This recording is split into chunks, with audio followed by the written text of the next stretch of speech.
સુરતના અડાજણમાં પૂર્વ વિધર્મી પ્રેમી પ્રેમિકાને અન્ય યુવક સાથે જોઈ જતા પ્રેમિકાએ કર્યો આપઘાત। અડાજણમાં રહેતી યુવતી મેકડોનાલ્ડમાં કામ કરતી હતી। યુવતીના મેકડોનાલ્ડ મેનેજર સાથે પ્રેમ સંબંધ હોવાનો પૂર્વ વિધર્મી પ્રેમી કર્યો આક્ષેપ। વિધર્મી યુવતીના ઘરે પહોંચતા યુવતી અને મેનેજર એક જ રૂમમાં દેખાયા હોવાનો આરોપ લગાવવામાં આવ્યો છે। વિધર્મીએ 25 મિનિટ સુધી દરવાજો ખોલવાનો પ્રયાસ કર્યો હતો, પરંતુ યુવતીઓ દરવાજો ન ખોલતા આખરે વિધર્મીએ દરવાજો તોડી અંદર પ્રવેશ્યો હતો। યુવતી ગળે ફાંસો ખાધેલી હાલતમાં દેખાઈ આવતા યુવતીને હોસ્પિટલ ખાતે લઈ જવામાં આવ્યો હતો। સિવિલ હોસ્પિટલના હાજર તબીબે યુવતીને મૃતક જાહેર કરી હતી। અડાજણ પોલીસે યુવતીના મૃતદેહ પીએ મથે મોકલી વસીમ શેખના નિવેદન લઈ કાર્યવાહી હાથ ધરી છે। સુરતથી રિપોર્ટર સતીશભાઈ કુંભાણી સાથે કેમેરામેન દિનેશ વાઘેલા।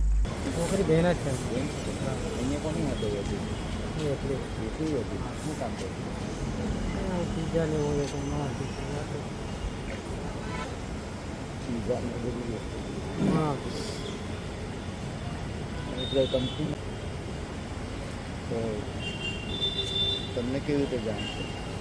કોઈ ભાઈ લઈ આવેલા એ લોકોએ જાણ કરી એટલે ખબર પડી। ભાઈ તમને ઓળખે? તો નહીં હોય। વસીમ સલીમ શેખ। વસીમ, શું હકીકત હતી? ભાઈ ગાડીના પેપર માટે મને બોલાવેલો હતો, તો મેં ગયેલો। તો એમાં એકવાર મેં ફોન કર્યો તો ફોન નહીં ઉપાડેલો, બીજી વાર ફોન કર્યો ફોન નહીં ઉપાડેલો। મેં કીધું ચાલ કાલે રાત્રે તો વાત થઈ જ ગયેલી છે કે ઘરે આવીને લઈ લેજે। હું ઘરે ગયો તો દરવાજો પેલી એની એક ફ્રેન્ડ હતી, એ જોબ માટે નીકળતી હતી, તો દરવાજો ખુલ્લો જ હતો। તો એ લોકો અંદરના રૂમમાં હતા। મેં ઠોક્યો જેવી રીતના દરવાજો, તો પેલા છોકરાએ તો શર્ટ વટ નહીં પહેરેલો, આ બી થોડાક એવા જ કપડામાં હતી, અંદરથી તો કંઈ પહેરેલું જ નહોતું।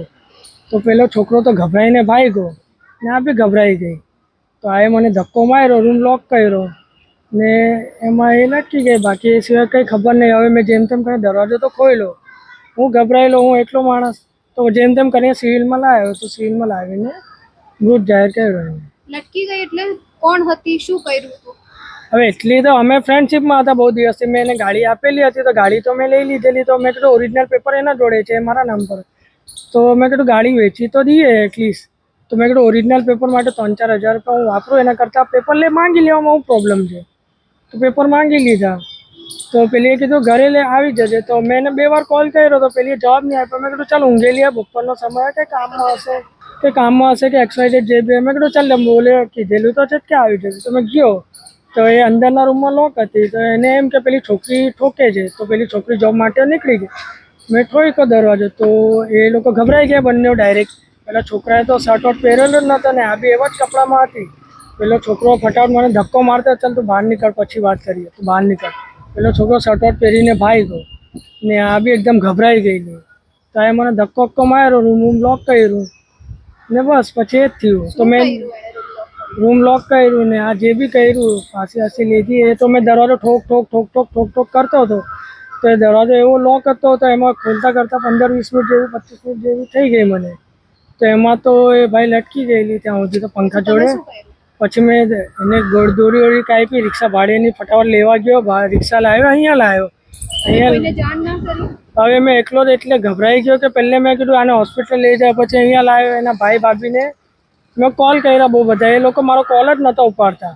પછી પોલીસવાળા આવ્યા ને આ લોકોએ પોલીસવાળા બોલાવ્યા ને મૃત જાહેર કરી। એ લોકોએ પછી જે સ્ટેટમેન્ટ હતું, છોકરી ડોમિનોઝ પિઝામાં જોબ કરતી હતી। અને તમારી સાથે ફ્રેન્ડશિપમાં ક્યારથી હતી? એ તો 8 વર્ષથી હતી, અમે 2015-16 થી હતા।